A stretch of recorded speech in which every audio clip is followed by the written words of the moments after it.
નારદજી કીધું મને સમજાણું કે આ કીર્તનથી શું થાય. ફોર એક્ઝામ્પલ મારે બીજાનું શા માટે કહેવું જોઈએ? હું દાસીનો દીકરો હતો, મારી માં અભણ હતી. મારી માં અભણ હતી પણ એક વાતનો ફાયદો મને થયો કે મારી માં જે વાસણ ધોવા જતી, જે કામ કરવા જતી, એ કોઈનું ઘર નહોતું પણ ઋષિમુનિઓનો આશ્રમ હતો.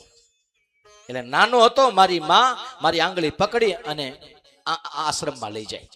મારી માં વાસણ સાફ કરે, મારી માં સંજવારી કાઢે, મારી માં ઝાડુ પોતું કરે.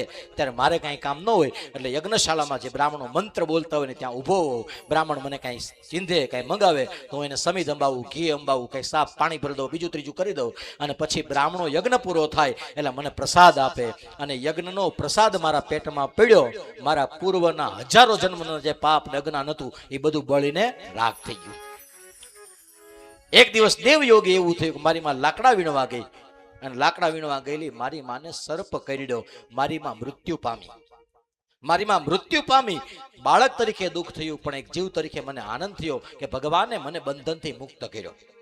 હા, બંધનથી મુક્ત થયો તો ભજન વધ્યું, ભગવાનનું નામ વધ્યું અને સૃષ્ટિનો પ્રલય થતો હતો. ત્યારે બ્રહ્માજીએ પોતાના શ્વાસ પાછા ખેંચ્યા. એ પાછા ખેંચાતા શ્વાસમાં હું પણ ભગવાનની અંદર સમાઈ ગયો અને એ જ બ્રહ્માજી દ્વારા પાછો માનસ પુત્ર તરીકે જન્મો.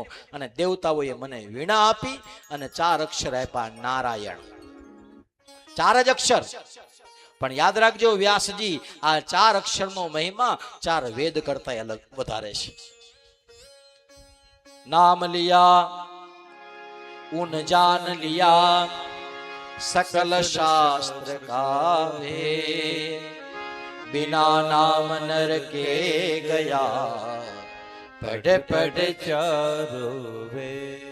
આપણે ત્યાં સાખી કહે છે ને, નામ સમોવડ કો નહીં, જપ તપ તીરથ જો, નામે સંશય મીટશે, નામે નાસે રો.